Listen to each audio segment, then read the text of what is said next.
今回のシーズンで遊ぶことのできるエクストリームパーティーですね。ワンショットチルパーティーになってます。これメタメタ漏れますよね。やっぱり泡たくさん盛りたいじゃないですか。これいけんじゃない？これいけんじゃない？これヘルプいけないよ。ちょっと待って、ちょっと待って。すいませんって熊谷さんが珍しく平謝りしてきて、スクエリさんにすいませんと。まあソワちゃんなんかね、最初こう武器モーニングスターで、その絶対武器が10じゃなきゃいけないっていうわけでも当時なかったんで、なかったです。なんかいろんなキャラいましたよね。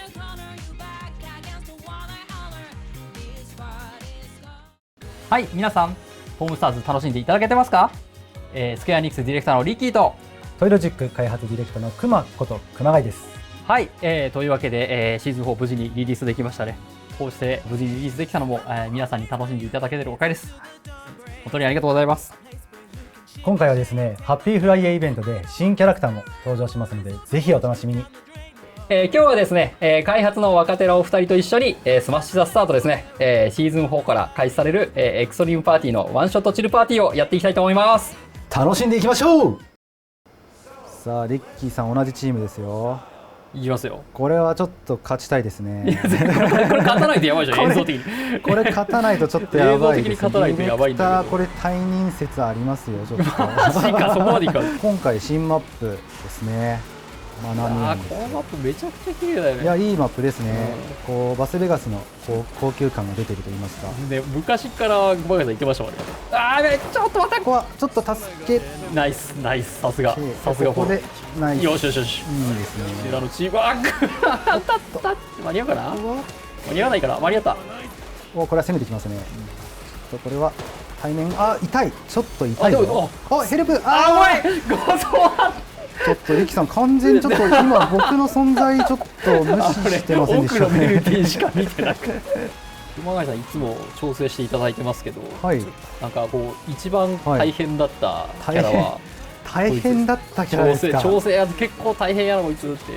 やー、そうですね。やっぱボンバーヘッドとかなかなかちょっとくせ者だったと。確かにね。僕はこのラインでいいですよってところに対してトイルさんがそれじゃダメですって結構毎回ユニークな方向に持っていくから。いや、ちょっとやっぱそこはね、一人一人愛を持って楽しくしたいじゃないですか。いや素晴らしいなと思うんですけど、意外とこうキャラ出るもう後半のキワキワまで粘ってますからね。それこそ今追加してるキャラもなんかあれ先週とこんなに変わってんじゃんみたいな。そうですよね。サメちゃんこないで、サメちゃんこないで。今は壁を使ってみるっていうのをちょっとガードして、向こうが差出てますね。ちょっとこれはさすがに攻めに行くのは危ないかと思いつつ、ここはやっぱディレクター攻めの姿勢ということでちょっと、ね、スターアギト相手にちょっと行きたいですね。ディレクター攻めるもんだと基本的に。そうですね。なるほど。ここ行きたいですが。勉強になりました。ごめんなさい。ちょっと今のは。俺なの？ちょっと待ってくれ。いいじゃないですかリッキーさん。ちょっと。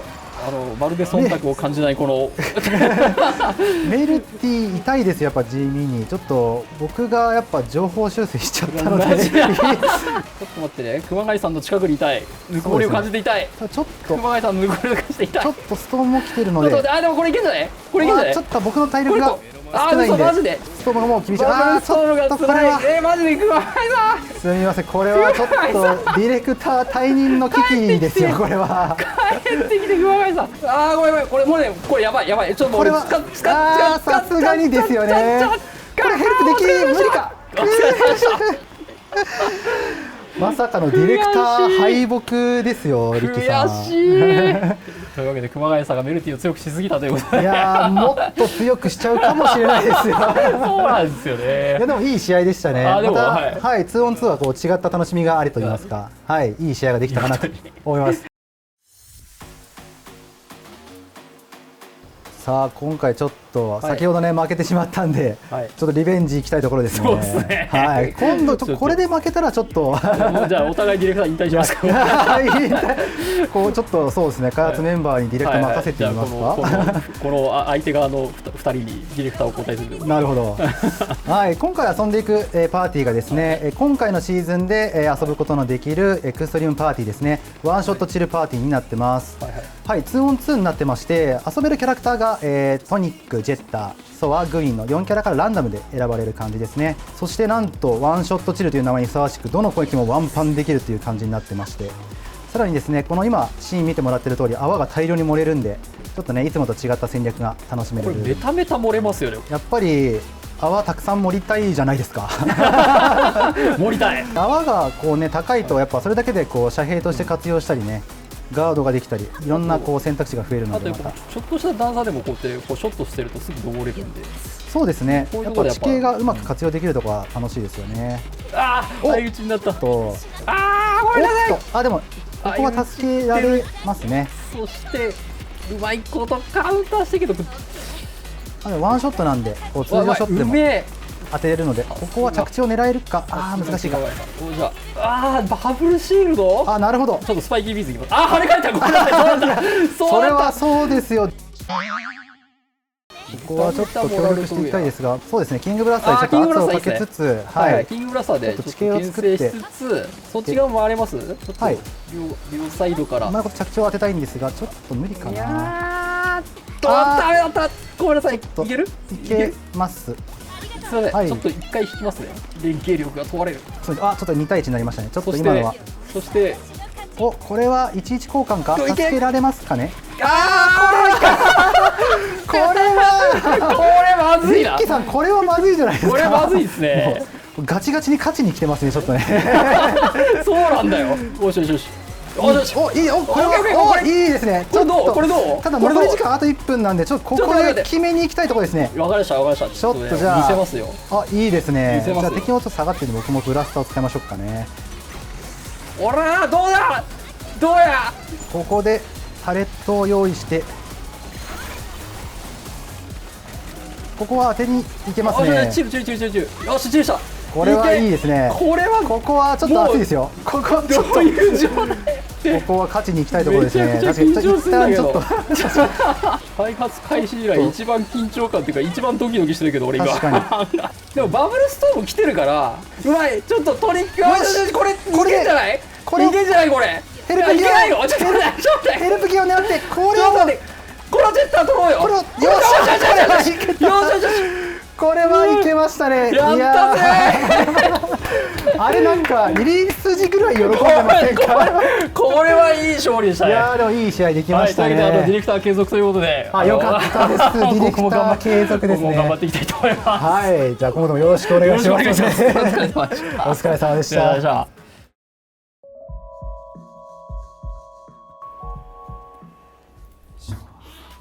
始めていきますか。そうですね。いやお疲れ様でした。お疲れ様です。じゃあ乾杯。コーヒーで乾杯、人生初めてかもしれない。でもいい香りする。このほろ苦い感じが。美味しい。いいコーヒーですね。今日はね開発秘話ってことなんで、ちょっと開発の長い歴史をね振り返っていけるといいのかなということで、いやまず開発プロトタイプから始まって、その後はプリプロダクションっていうフェーズがこう1、2、3とあって、さらにそこからこう本制作があってっていうこう長い歴史を紡いできてるんで、で最初リッキーさんがご自身で作られた2D のシャボン玉のゲームを覚えてますかね。あれ遊んだ時からすごい楽しくて、当時は2D のね横スクロールで対戦もできるこうシャボン玉のゲームっていう感じで、作ってましたね。であれをこう 3D 化しながらもっと対戦も楽しくしていこうみたいなところからスタートしたっていう記憶がありますね。そうですね。で最初始まりたての時は開発メンバー自体がね5人しかいなくて、リッキーさんと僕と、このスペースもないぐらいの場所でしたね。そうですね。なんかすごいなと思ったのがプログラマーがこう、2人しかいなかったんですけど、なんかこう新しいルール作るぞってなった時に、朝こうみんなで集まってこう話し合ってこれ作るぞって言って、で昼休みご飯食べて戻ったらできましたみたいな。僕があの時って毎日じゃなくて定期的に行ってたと思うんですけど、なんか行くたびに新しいルールが作られてて、そうなんですよね。おおってやっぱトイロジさんって社長の竹さんがプログラムなこともあって、その技術力がすごいんだなっていうのはすごくこうこの時思いましたね。確かに少人数ではありましたけどすごい頼もしかったですよね、みんながね、だからそこで試せたいろんなことが今こう資産になってるというか、そうですね、はい、本当に今につながってる感じはしますよね、確かにあの時にああやったからあの感触良かったよねとか、はい、あの時にあれ試してダメだったから、これはちょっとやめとこうとか結構ありますからね。本当当時はねシャボン玉でこう打ち合ってバトルする、結構今と大きくね違うバトルデザインでお互い打った球をこう弾かれ合って、お互いこう牽制しながらどうやって当てるみたいな、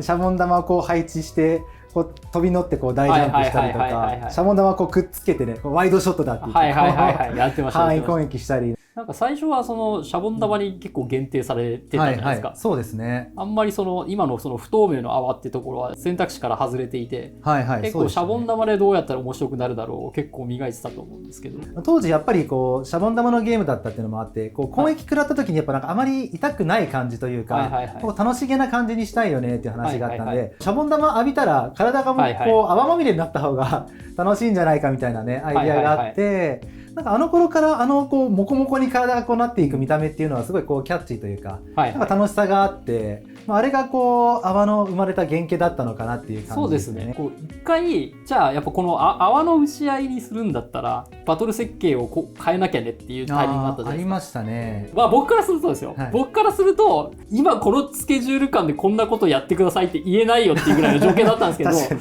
2週間ぐらい経って、気づいたらおもろいやんこれみたいな状態だったのがあって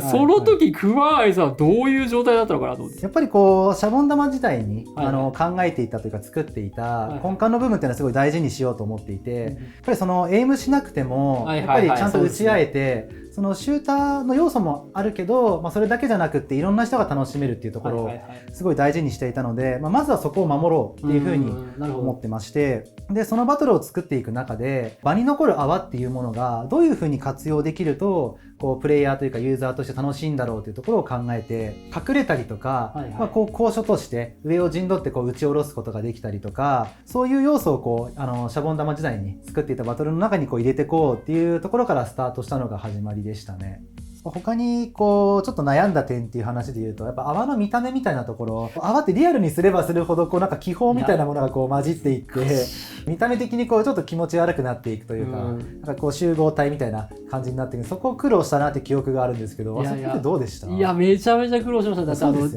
その色味とか、それこそTA さんとか、そのデザイナーさんとかエフェクトさんとかをもうめちゃくちゃそこでこういろいろ試行錯誤していただいて、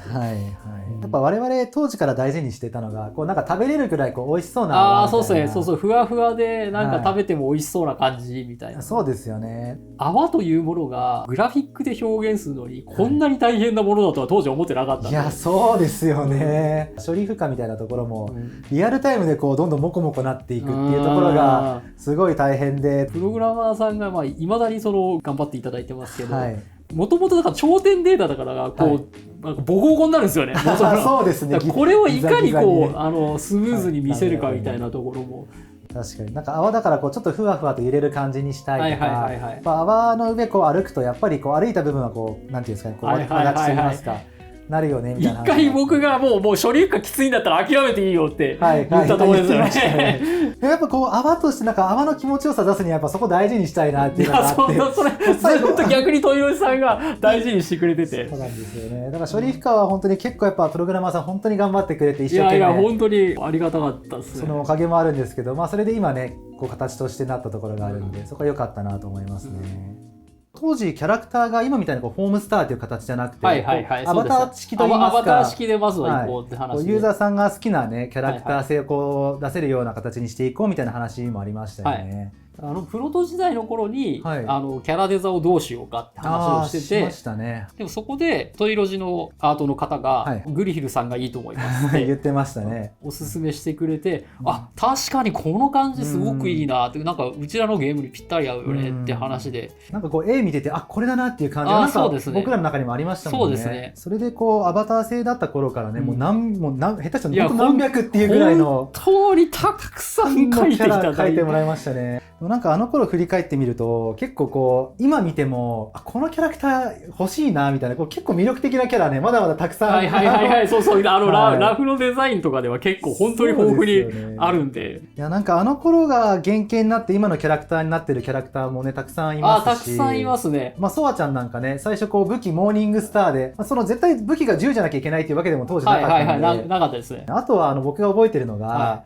スケニさんの方のシナリオプランナーの方が、メルティのラフを見て、俺はこいつを出さないならもうやめるぐらいの勢いで言ってた。このキャラ絶対欲しいみたいな話をしててお前にそんな権限はないと僕覚えてるのが、大体じゃあこれぐらいのキャラクターで最初行きますよっていうのを、決めてった時に、トイロジさんから、このキャラとこのキャラはもうちょっとデザイン磨いた方がいいと思いますっていうダメ出しをいただいてそうですね、言いましたね、そういう話。ダメ出しをいただいて、確かねグインがもともとペンギンじゃなかったんですよ。そうですね、実はハイエナでしたよね。ハイエナのなんかもっとソルジャーっていう感じがしてましたよね。確かにそれでこうやっぱ泡とかシャボン玉のゲームってなるとなんかもっとそういうモチーフに寄せた方がいいんじゃないかっていうので、急にトイロジック側からこれペンギンにしましょうみたいなそういったお話してましたね。でもあの点は本当に今にしてもめちゃくちゃ良かったなとそれはいただいてます。メーネルももっとこうなんていうんですかね、あんな可愛い羊じゃなくて。そうでしたね。当時はやっぱそのアバター性最初考えてたこともあって、やっぱそれぞれのキャラクターみんな同じぐらいの体型でやっていきましょうっていうのもあったんで、最初ねメーネルもちょっとこう等身高めの等身で進めてたと思うんですけど、いやもっと可愛い可愛くしたいみたいな。いや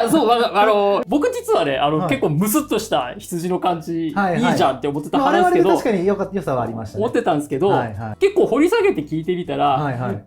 みんなもうちょっと可愛くしたいみたいな感じだったんでそうかじゃあこれは可愛くしようねっていう。いやあれはね本当にねもうトイロさんに大感謝です。もう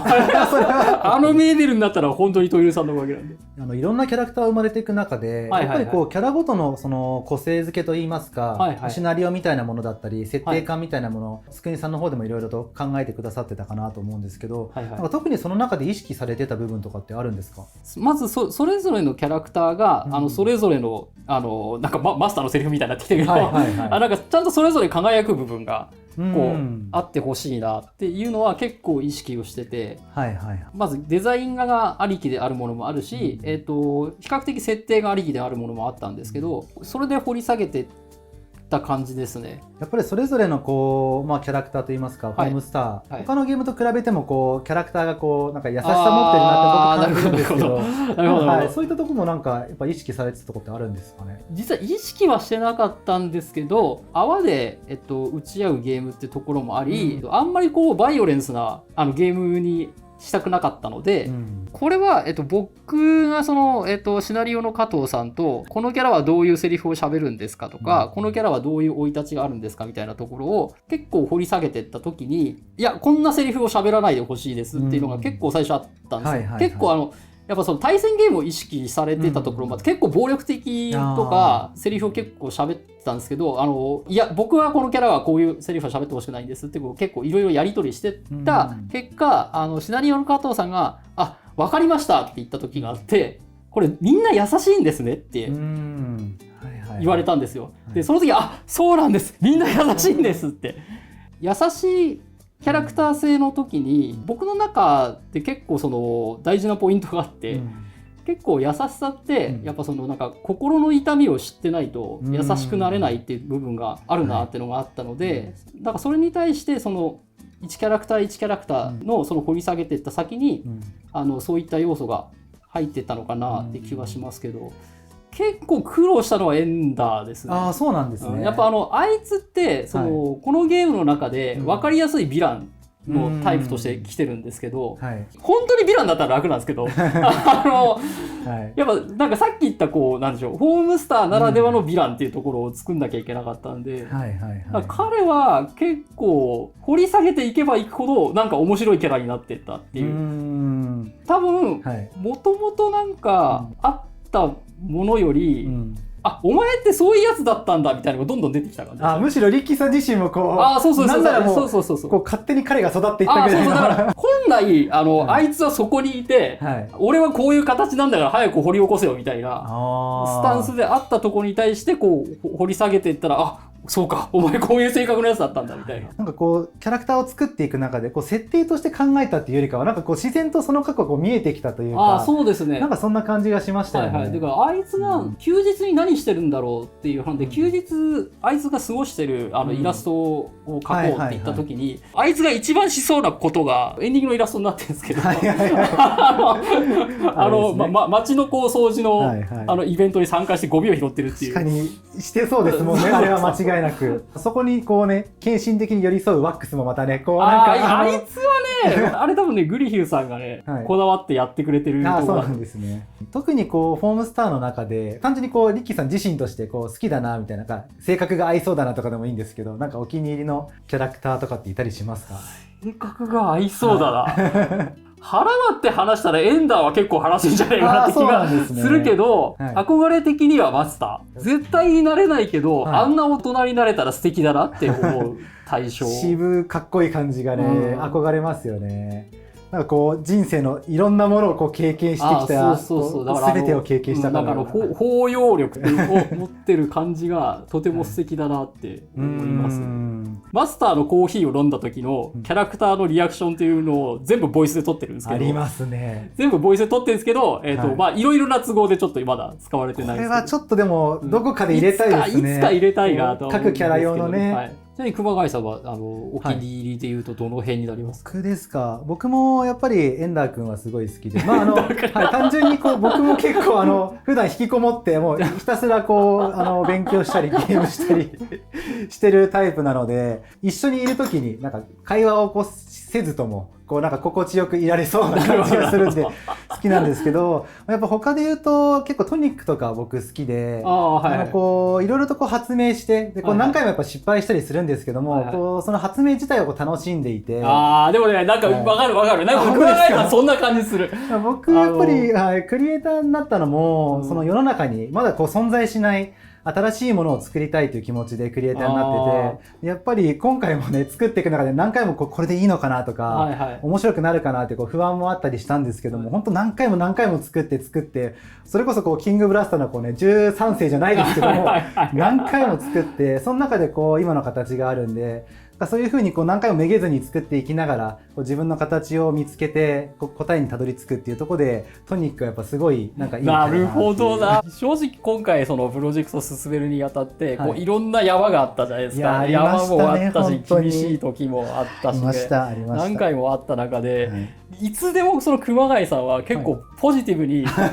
いけますよやれますよって言い続けてくれたのはすごく助かってて、それは良かったです。なんかでも僕の中にも絶対面白くなるなっていう気持ちがあって、いや本当に実際やっぱねこう長い年月あればすごい辛い瞬間いっぱいありましたけど、その中でも絶対いいものができるなっていうこう確信というかそういう気持ちがあったんで、なんかそこはやっぱリッキーさんと一緒にこうやり遂げたいなっていうありがとうございます思いがすごい強くあったんで、そこはこうめげずにどんなに辛い時でもやっぱポジティブに、それこそトニックじゃないですけど、そうですね、彼女らのこう姿勢見てなんか僕もこう頑張っていきたいなという、思いがありましたね。確かになんかトニックが持ってるピュアさだったりポジティブさだったりってところが多分こう共感できる部分なんだろうなって気がしましたね、聞いてて。一個こうすごいなと思ってるのが、普通やっぱりそのスクエニさんっていうのが一応こうクライアントさんとしていて、トイロジェクトは一応開発会社としていて、クライアントさんとこう開発っていうとなんか少しやっぱ距離感があるような、イメージ僕の中にはあったんですけど、なんかそういうところなくてそこもリッキーさんのこう性格とか僕の性格とかいろんなものがあると思うんですけど、なんかこう同じ目線でとにかく面白くしようぜって言ってこう一緒にね席隣同士でこう本音でこうね話しながらこうプレイしまくってこう何百試合もして何千試合もしてこう一緒にこうなんか本音でこう語り合ったからこそこう今のバトルデザインに調整していくことができたのかなと思うんで、そこは本当にそのいい距離感で開発、させてもらえたところが良かったのかなと素直に思いますね。ちっちゃい部屋で一緒にやってったっていうところが、あって、なんかそこからずっとこうつながってやれてるからっていうのは大きいような気がしますけどね。そうですね。なんかこうゲーム開発者でありつつ、なんかもう本当にただ一緒にとにかく面白いゲーム作ろうぜぐらいの気持ちで集まったぐらいの感じでね、こう作ってましたもんね。でもなんかそこはね、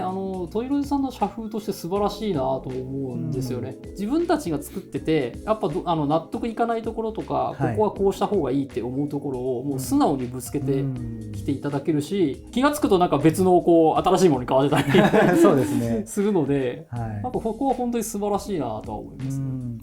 確かにトイロジックの方からもやっぱりなかなか提案するっていうとこう勇気がいるものだったり本来するかなと思うんですけど、そこもこうスクイニさんの方が、リキさんしかり柔軟にこう聞いてくださるというか、本当にこう面白くするためだったら全然やろうよっていう気持ちで接してくれてたので、だったらこっちもその気持ちに応えるために面白くするために提案していこうっていう気持ちでできたので、僕ももちろんそうですけど、本当に他の開発メンバーも、じゃあもういろんなことをやってとにかく面白くしようっていうそういう気持ちでみんな一人一人が作ってくれたのかなっていうところはありますね。実際開発の現場っていうところで言いますと、今実際ユーザーさんが触っている、シーズンの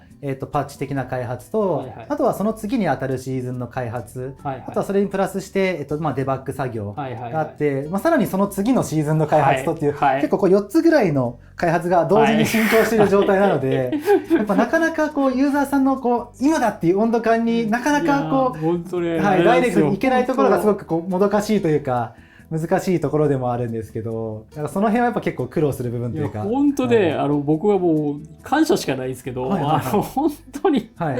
もうスケジュールが入れ込んだって、かつギチギチになってるから、いや、申し訳ないなって思う中、ごめん、でもこの改善はここに入れたいからどうしても入れさせてくれっつって。で、当然だけどみんな困るじゃん。そうですよね。困ってるよなっていう空気の中、わかりましたっつって、ここなんとかこう確保してくれたりする。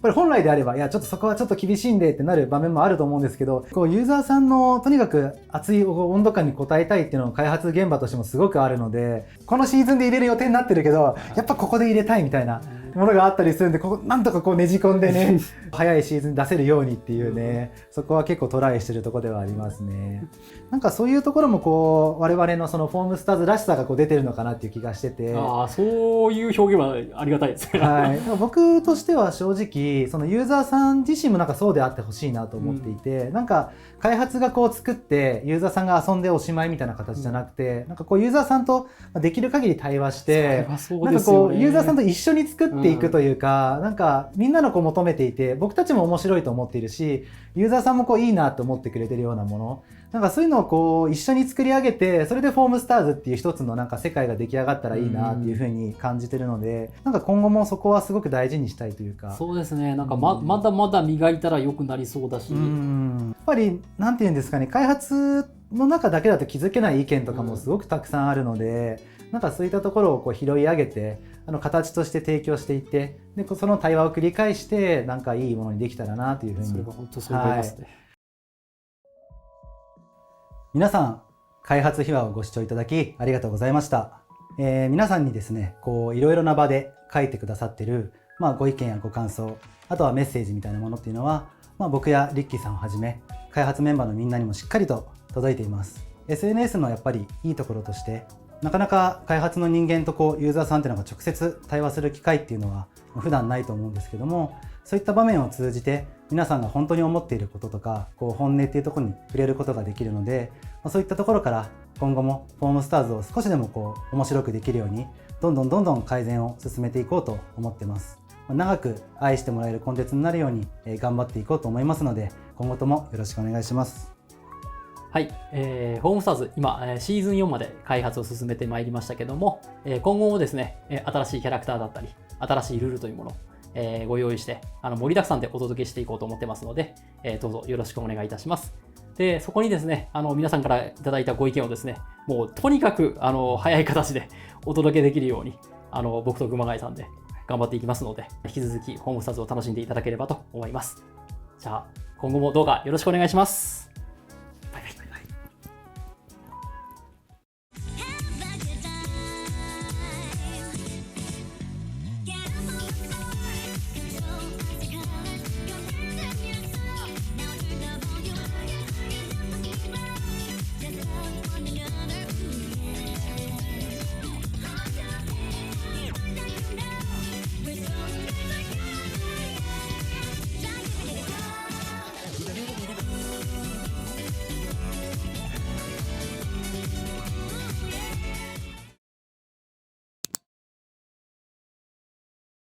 僕が未だに結構鮮明に覚えてるタイミングがあるんですけど、はいはい、何かというと、はい、スクエニ側のこうちょっと遊び心で、はい、トイロジさんのスタッフのお名前を借りて、勝手に看板を作ってた時期が